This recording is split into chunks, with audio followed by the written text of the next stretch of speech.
udah kita tinggal sama anak yang kecil ya, suami nggak ada, pergi, ya sedih lah. Kalau lihat itu apa namanya, angin ombak itu Pak, rasanya ya Allah udah kita nggak ada keluarga, suami nggak ada, di rumah cuma sama anak saya yang kecil. Nanti gimana kalau ada apa-apa gitu. Dulu ini adalah tempat tinggal masyarakat kami. Sehubungan dengan banjirop yang sangat besar sekali dan akhirnya ini masyarakat terdampak. Pemerintah akhirnya mengadakan relokasi untuk masyarakat kami. Sehingga warga kami yang semula bertempat tinggal di sini dialokasikan di tempat tinggal yang baru.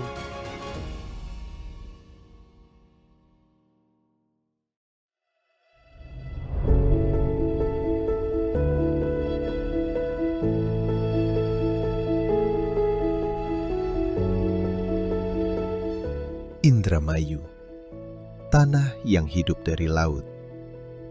Setiap subuh, para nelayan berangkat menembus gelap, menyusuri ombak demi mencari rezeki. Namun bagi mereka, pekerjaan di laut bukan satu-satunya ancaman. Tapi di darat, rumah-rumah mereka perlahan tenggelam, ditelan banjirop yang datang tanpa ampun. Dinding-dinding yang lembab, kasur basah, dan anak-anak yang terbangun oleh suara air masuk ke dalam rumah.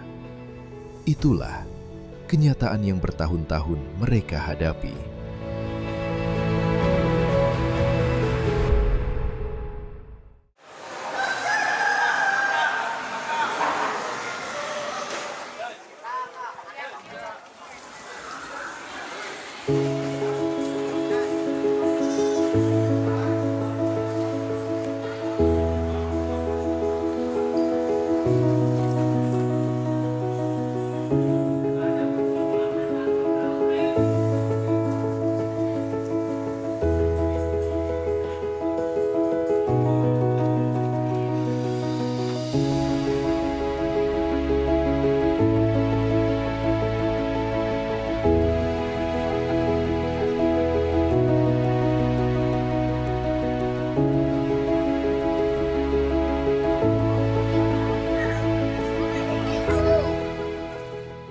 Bencana air yang datang saat pergantian di setiap tahun ini merenggut segala yang mereka miliki.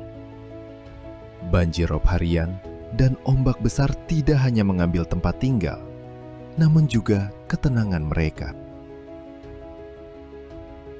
Waktu itu kena dampak ombak tahun 2022, banjir campur ombak besar.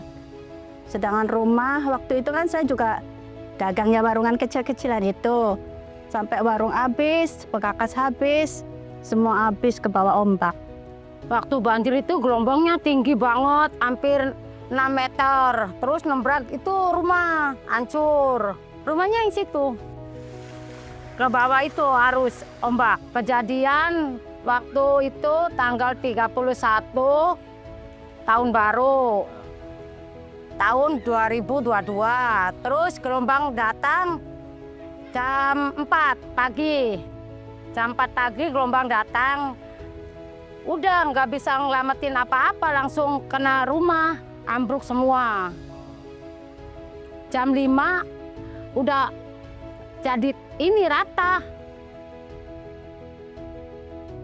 Di garis pantai yang lama, hidup adalah kecemasan tanpa henti. Setiap air pasang datang adalah peringatan akan kehilangan. Mereka harus lari mencari keselamatan masing-masing, terpisah dari suami yang melaut, meninggalkan anak tanpa kepastian. Waktu itu ditinggal sama suami, nggak tahu di mana kabarnya. Sedangkan saya kan ditinggal sama anak yang kecil, sama yang kakaknya perempuan. Kalau yang kakaknya besar kan kadang di laut, kerja di laut, ikut sama orang. Kadang 3 bulan baru pulang, kadang 2 bulan baru pulang. Ya waktu itu cuma mengandalkan anak aja. udah kita tinggal sama anak yang kecil ya, suami nggak ada, pergi, ya sedih lah. Kalau lihat itu apa namanya, angin ombak itu Pak, rasanya ya Allah, udah kita nggak ada keluarga, suami nggak ada, di rumah cuma sama anak saya yang kecil.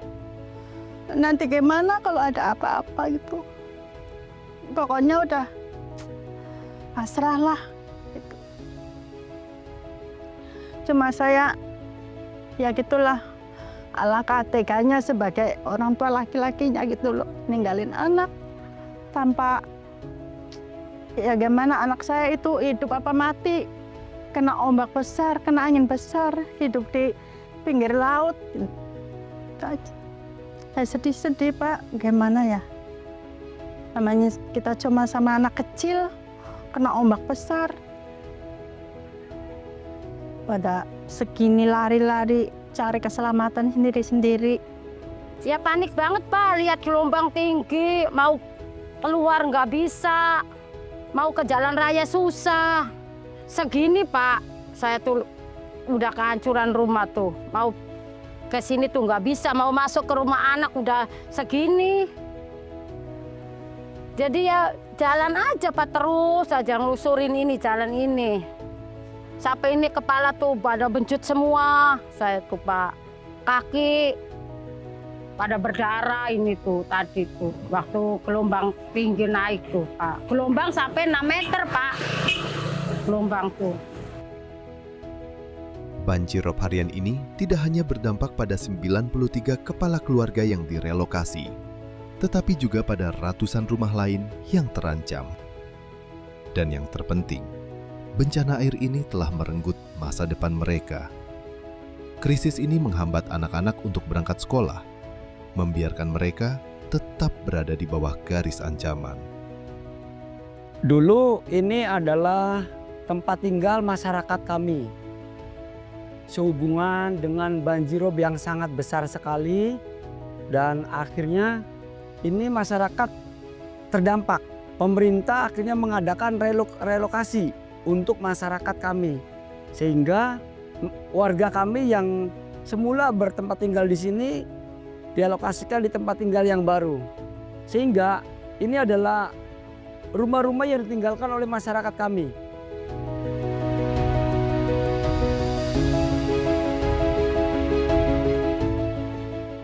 Ini adalah potret asli nyata. Seperti inilah keadaan rumah yang saat ini sudah ditinggal oleh masyarakat kami. Ketika banjirop datang, yang hampir datang setiap hari, mereka banyak yang tidak sekolah. Ini khususnya untuk dalam kategori kelas bawah. Dalam artinya kelas 1, kelas 2, atau bisa jadi dari anak TK dan PAUD. Untuk yang SMP sampai SMA, mereka ketika berangkat mengalami kendala, sehingga ya mungkin sampai sekolah ada yang kesiangan atau dalam keadaan sepatu yang basah, celana yang basah, seperti itu. Di tengah krisis lingkungan, tantangan lama kian memburuk. Masalah ekonomi nelayan dimulai di darat. Logistik yang rapuh membuat aktivitas pelelangan ikan terganggu, seperti mengambang dan tidak stabil. Ya tantangannya sebagai cuaca. Kendala cuaca kan dengan pendangkalan di muara. Ya terkait cuaca di laut, biasanya di bulan 10, 11, 12 itu mencapai gelombang besar itu Pak. Kondisi banjir ini mengganggu nelayan sini? Ya sangat mengganggu Pak, karena sangat mengganggu karena aktivitas nelayan terganggu di TPI itu. Karena ikan dari nelayan ke TPI itu seakan-akan mengambang. Hidup lagi itu. Keterbatasan modal dan fasilitas membuat nelayan kecil sangat rentan. Mereka bergantung pada perbekalan harian, sementara perbaikan mesin kapal yang bisa menghabiskan biaya besar harus dilakukan setiap tahun. Udah lama Pak, dari kecil. Ya dari kecil karena putus sekolah, masyarakat kita nih. Ya putus sekolah dari SD langsung ke laut. Rata-rata kapal kecil di sini. Kalau kapal besar itu dia lebih bawa bakarnya lebih banyak, dari 50 juta sampai 70 juta. Dengan durasi 1 minggu. Kalau nelayan kecil itu cuma setengah hari. Jadi dari berangkat jam 3 pagi, pulang siang. Dengan bawa bekal cuma 500.000 Kak, untuk standar umum ya. Ya umumnya itu ikan-ikan, kata orang Jawa mau ikan boyor, ikan-ikan kecil yang buat pupuk tuh. Terus ikan-ikan besarnya ada ikan kembung, terus ada ikan kayak kakap juga ada dapat. Terus ada rajungan juga dapat. Iya, relatif Pak. Relatif terkait masalah penghasilan kapal kecil itu, kalau kita bahasa umum itu 1 juta dengan perbekalan 500.000. Bisa jadi kalau cuaca ekstrim dengan bulan-bulan yang bulan 11, 12 sampai bulan 3, itu nelayan kadang-kalanya minus Pak. Dari perbekalan 500.000 dia dapatnya 200 kadang. Itu yang jadi prihatin kita. Terkait masalah permodalan Pak. Terkait masalah modal untuk sarana prasarana kapal, perbaikan kapal, terus terkait masalah mesin. Kita setiap tahun itu harus bisa memperbaiki mesin, apalagi sekarang penghasilan masyarakat itu tergantung dengan mesin perahunya. Ada yang 2, ada yang 3. Bahkan pakai mesin mobil juga, itu sangat berpengaruh. Mesin dompleng itu, kayak diesel kalau orang Jakarta. Terus sekarang masyarakat kita itu sudah update, pakainya mesin mobil itu dipakai untuk perahu. Kondisi ini mendorong mereka ke dalam siklus utang. Mereka terikat pada tengkulak untuk permodalan dan dipaksa menerima harga tangkapan yang diatur. Ketika cuaca ekstrim tiba, nelayan kecil bisa merugi, memaksa keluarga berutang demi menunjang kebutuhan. Udah musim-musim masuk musim ekstrim ya, penghasilannya itu cuma dapat 500.000. Jadi pas-pasan lah untuk makan sehari-hari dengan cuaca kita setiap hari banjir ya. Dari penghasilan tersebut itu bukan hanya buat makan sehari-hari buat istri dan anak, bahkan untuk memperbaiki rumah juga dengan kondisi banjir. Kalau kapal kecil itu jualan dengan tengkulak Mas. Jualannya ke tengkulak karena ketergantungan permodalan itu. Yang jadi kita riskannya itu masalah tengkulak. Jadi masyarakat kita nih mau beli bekal untuk ke laut itu ketergantungan sama tengkulak. Contoh kita dimodalin nih solarnya dari tengkulak, modal untuk bekal lainnya dari tengkulak. Terus kita berangkat ke laut dengan harganya itu diatur oleh tengkulak juga. Itu yang jadi permasalahan nelayan kecil kita. Pas waktu cuaca ekstrim itu di bulan 12 itu kan nggak ke laut nih. Kadang kalanya dia terpaksa ke laut karena kebutuhan ekonomi yang harus ditunjang. Dia berangkat ke laut dengan cuaca ekstrim, bahkan terjadi kecelakaan di laut. Terus banyak yang korban jiwa juga, perahu rusak. Ini yang jadi permasalahan deritanya nelayan. Itu. Karena cuaca ekstrim, karena bentar lagi nih bulan 12, ini cuaca ekstrim yang kita bingung dari kita mau ngeluh kesah di mana nih dengan nelayan kecil dengan kondisi cuaca ekstrim, dengan ketergantungan laut, dengan penghasilannya cuma hanya ketergantungan sama suami si istri ini.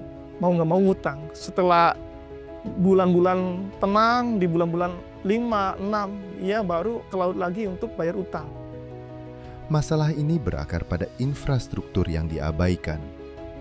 Sungai yang dangkal, yang sudah 20 tahun belum mengalami normalisasi, tak hanya memperburuk banjir rob, namun juga menghambat kapal nelayan untuk berlayar, mengancam mata pencaharian utama mereka. Ini udah lama, dari sekitar 2019 lah. Ya udah mulai banjir parah nih, karena sungai kita dangkal. Udah 20 tahun lah kita belum ada normalisasi sungai. Jadi harapan kami sebagai masyarakat Daratan Kulon dan nelayan berharap terhadap pemerintah atau negara Indonesia nih agar bisa memperhatikan desa Daratan Kulon terkait masalah normalisasi sungai, karena ini sangat berpengaruh untuk fasilitas dan sarana-prasarana yang ada di nelayan. Jadi desa nelayan berangkat ke laut karena sungainya dangkal, jadi nggak berangkat ke laut. Itu. Jadi pencarian masyarakat sangat terganggu. Adanya sungai kita dangkal. Rumah nelayan itu sekitar kita didata di desa itu ada 800 rumah nelayan yang terdampak banjir rob yang ada di wilayah nelayan.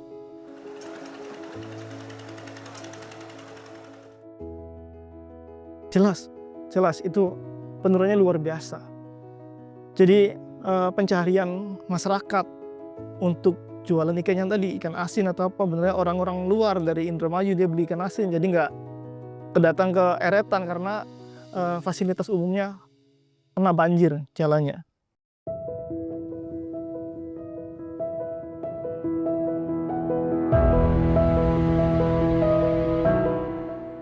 Kita ingin petani, nelayan kita kembali bangga menjadi tulang punggung bangsa, menjadi produsen makanan. Hidup petani dan nelayan kita harus baik, harus bagus. Untuk itu kita akan bangun dalam waktu yang secepat ini. Tahun ini juga kita harus mulai 1.100 desa nelayan. Tiap desa nelayan terdiri dari 2.000, kurang lebih 2.000 kepala keluarga. Berarti di situ akan hidup 2 juta kepala keluarga. Kalau satu kepala keluarga terdiri dari bapak, ibu, dan 3 anak, berarti 5 juta. 10 juta orang akan hidup dengan baik. Ini akan kita wujudkan dalam waktu dekat. Pemerintah telah memberikan bantuan yang paling berarti, tempat bernaung yang aman. Relokasi telah memberi mereka rumah, sebuah ketenangan dari ombak. Mereka bersyukur, karena tanpanya, mereka tak tahu bagaimana nasib mereka.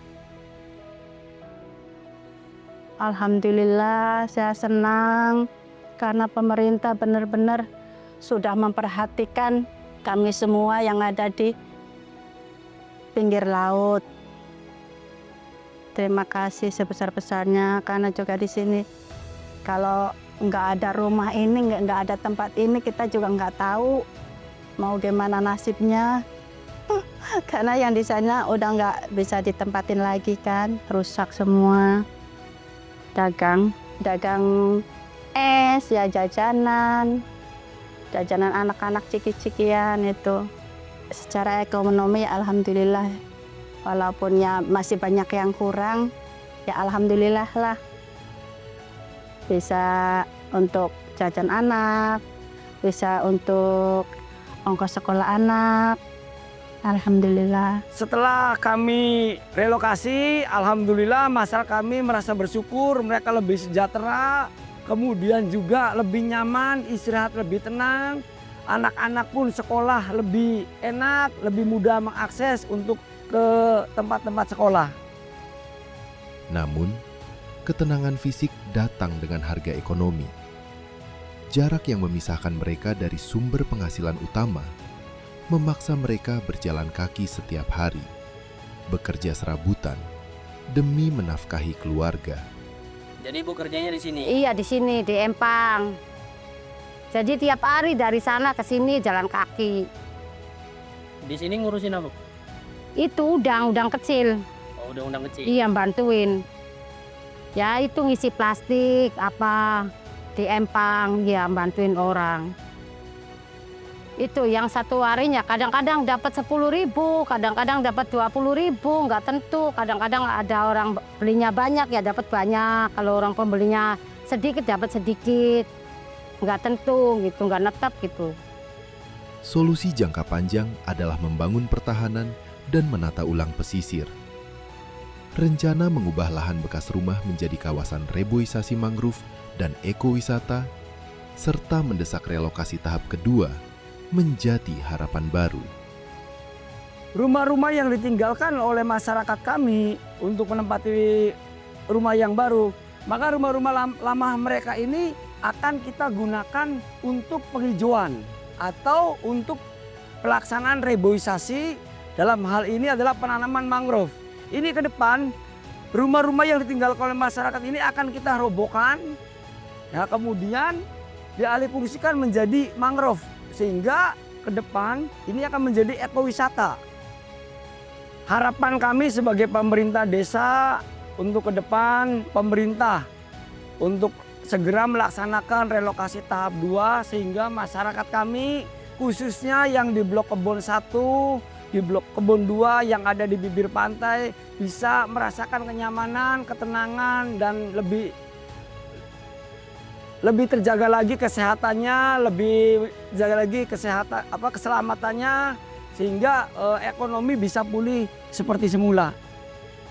Program Nasional Astacita menjanjikan penguatan ekonomi maritim, modernisasi nelayan, dan pembangunan infrastruktur.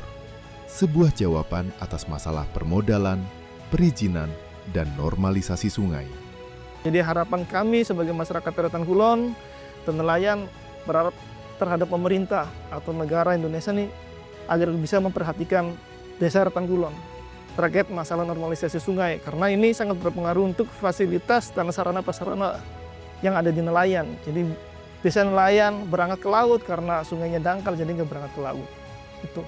Jadi pencarian masyarakat sangat terganggu. Orang tidur nyenyak, saya mah kuras.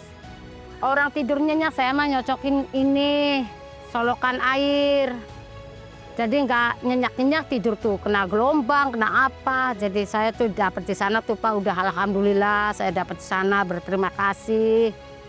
Tidurnya nyenyak. Dan untuk pemerintah, saya sendiri berterima kasih yang sebesar-besarnya atas bantuan rumahnya. Yang sekarang ini saya huni. Saya akan jaga sebisa mungkin, saya menjaga rumah pemberian pemerintah. Ketenangan telah mereka dapatkan, namun keselamatan, kesejahteraan, dan kepastian hidup abadi di Eretan Kulon masih menanti program Astacita lainnya untuk benar-benar melawan ombak.